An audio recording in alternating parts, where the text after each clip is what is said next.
Hello दोस्तों, मैं सनी कुमार स्वागत करता हूं मैं आपको हमारे इस ऑनलाइन प्लेटफॉर्म पर ऑनलाइन क्लासेस में। और दोस्तों, आज मैं आप लोगों के लिए क्लास 12 की केमिस्ट्री का और जो भी सवाल है, इम्पोर्टेंट सवाल है, वो मैं आपको आज करवाने वाला हूं। और दोस्तों, मैं आपको बता देना चाहता हूं कि इससे पहले हमारी बहुत सारी क्लासेस जो है वो हो चुकी है और उन सारी क्लासेस का प्लेलिस्ट जो है वो आपको ऊपर आई टैब में मिल जाएगा या फिर आपको डिस्क्रिप्शन बॉक्स में ज़रूर मिल जाएगा।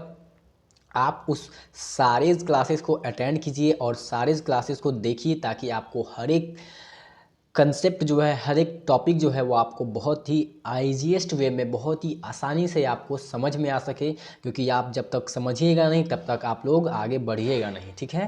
तो इसलिए आपके लिए बहुत ज़्यादा ज़रूरी है कि आप हर एक चीज़ों को समझें और तब जा कर के उस चीज़ों को आप अप्लाई कर सकते हैं, ठीक है।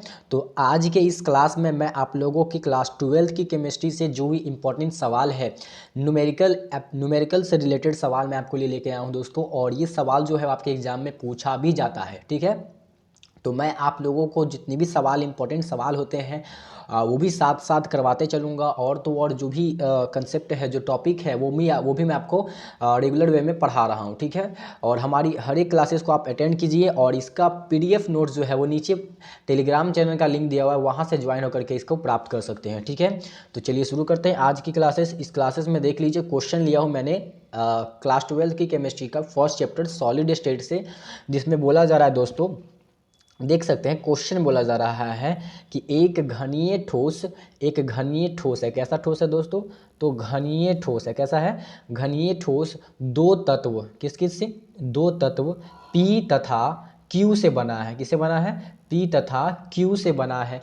और यहाँ पे बोला जा रहा है कि Q के परमाणु, ये जो Q परमाणु है वो घन के प्रत्येक कॉर्नर पर उपस्थित है।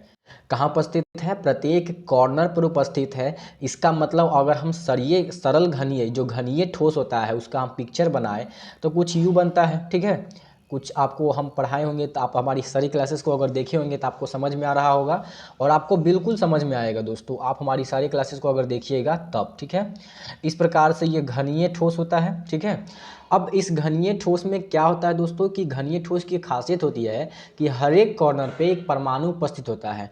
जैसे इस कॉर्नर पे आपको परमाणु, इस कॉर्नर पे, इस कॉर्नर पे, इस कॉर्नर पे, इस कॉर्नर पे, इस कॉर्नर पे, यानी कि जितने भी 8 कॉर्नर है, आठों कॉर्नर पे आपको परमाणु दिखाई देगा। यहाँ पे भले ही आपको एगो साइज जो है बड़ा हो गया, कोई दिक्कत वाली बात नहीं है, लेकिन हर एक कॉर्नर पे आपको एक एक परमाणु देखने को मिलता है।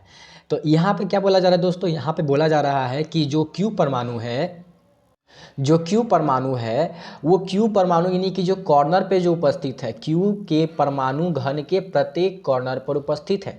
यानी कि जो क्यू परमाणु जो कॉर्नर पे उपस्थित है वो क्यू है, यानी कि यहाँ पर भी क्यू है, यहाँ पर भी क्यू, यानी कि हर एक जगह जो कॉर्नर पे उपस्थित है उसका नाम रख दिया गया है। उसका नाम क्या है? क्यू परमाणु, ठीक है। अब पी जो परमाणु है, अब आगे बोला जा रहा है परमाणु पी, इसको मैं थोड़ा सा इरेज कर देता हूँ, ठीक है, ताकि आपको अच्छा से समझ में आए। तो अब देखिए आगे कि यहाँ जो परमाणु पी है, जो परमाणु P है वो अंतः केंद्र पर उपस्थित है, यानी कि एकदम बॉडी में है।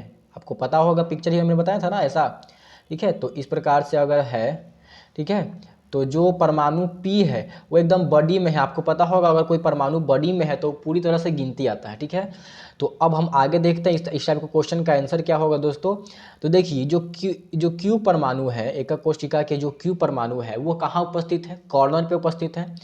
अब बात करें तो कॉर्नर पे परमाणु कितने होते हैं? 8 परमाणु होते हैं। और उसका जो योगदान होता है वो कितना पार्ट अंदर रहता है? तो 1/8वां हिस्सा अंदर रहता है। इस प्रकार से इसको काटेंगे तो इसका रिजल्ट कितना आएगा? 1 आएगा। यानी कि एकक कोशिका में जो क्यू परमाणु है वो कितना है? 1 है, ठीक है।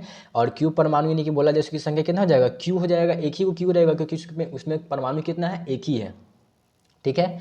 चलिए फिर आगे देखते हैं। एकक कोशिका में जो पी परमाणु है वो कहाँ उपस्थित है? तो बॉडी में। बॉडी यानी कि अंतः केंद्रित, कहने का मतलब बॉडी में, बीसीसी है तो वो पूरी तरह से गिनती आएगा, पूरा का पूरा गिनती आएगा, एगो का एगो गिनती में आएगा, यानी कि पी परमाणु हो जाएगा कितना? पी। तो इस प्रकार से क्यू परमाणु का योगदान की बात करें तो 8 × 1/8 है, यानी कि यहाँ से रिजल्ट कितना आ रहा है? 1 आ रहा है। तो इसका मतलब क्यू परमाणु क्या एगो है? एगो है।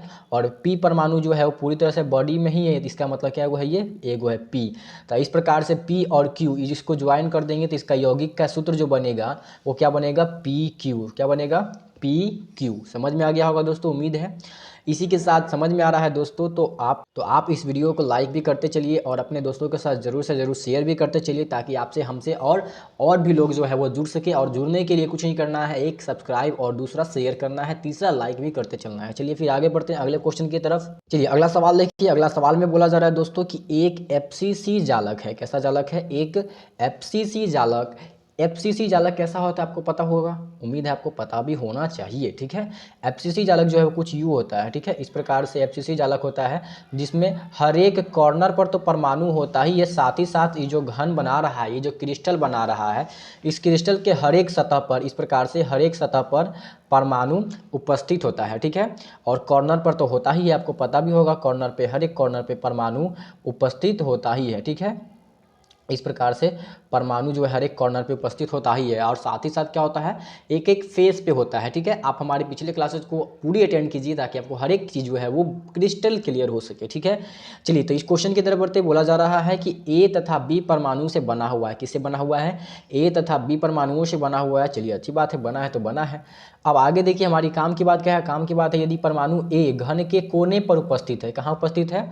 जो घन के कोने पर है वो कौन है? A परमाणु है। याद रखिएगा, घन के कोने पर जो परमाणु है उसका नाम क्या है? A। ठीक है, और जो B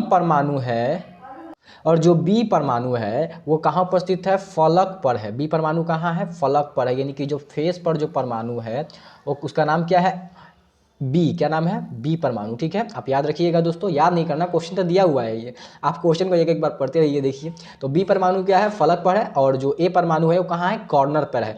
तो अब हम इसका योगदान देख लेते हैं, कितना कितना योगदान है, उसी हिसाब से हम इसका भी हम यौगिक का सूत्र बता देंगे। तो देखिए दोस्तों, परमाणु A जो कि कोने पर है, तो आपको पता होगा अगर कोई परमाणु कोना पर है तो वो 8 होता है, क्योंकि कॉर्नर में 8 होता है, और 8 कॉर्नर पे उसका जो योगदान होता है वो 1/8 होता है, क्योंकि वो 8 एकक कोशिका के साथ शेयरिंग होता है। इस प्रकार से यहाँ से काटेंगे तो इसका मान आ जाएगा कितना? 1। तो अब परमाणु A कै गो है, यानी जो परमाणु A है वो कै गो है? 1 के गो है, यानी कि A सिंपल लिखेंगे क्योंकि वो 1 है मतलब सिंपल 1। ठीक है, चलिए फिर आगे बढ़ते हैं। अब जब आगे आप देखते हैं दोस्तों तो देखिए परमाणु B जो कि फलक पर है, परमाणु B जो कि कहाँ है? फलक पर है। आपको पता होगा अगर कोई परमाणु फलक पर है, अगर कोई परमाणु जो है वो फलक पर है, तो आपको पता होगा फलक कितने होते हैं? 6 होते हैं, 6 फलक होते हैं। और उस पर अगर कोई परमाणु है तो वो 2 एकक कोशिका के साथ शेयरिंग होता है, यानी कि उसका भाग जो है वो आधा आधा हिस्सा होता है। इसका मतलब कुल अगर बात करें तो कुल परमाणु कितना हो जाएगा? 3, यानी कितना हो जाएगा? 3 जो है वो फलक पर परमाणु उपस्थित है, यानी कि इसकी बात करें तो कितना हो जाएगा? ये B3 हो जाएगा। क्या हो जाएगा? B3 हो जाएगा। ठीक है, क्योंकि इसमें 3 गो है ना, तो B3 लिखेंगे। अब इस प्रकार से अब इसका हम यौगिक सूत्र बोले, ठीक है, अगर यौगिक सूत्र बोले तो क्या हो जाएगा? आपको पता होगा कि A परमाणु जो कि कॉर्नर पे था वो कितना था? A ही था। ठीक है, और B परमाणु जो कि फलक पर है, कितना कहाँ है? फलक पर है, वो कितना था? 3 था। तो AB3 क्या हो जाएगा? AB3 इसका हो जाएगा AB3। समझ में आ गया होगा दोस्तों।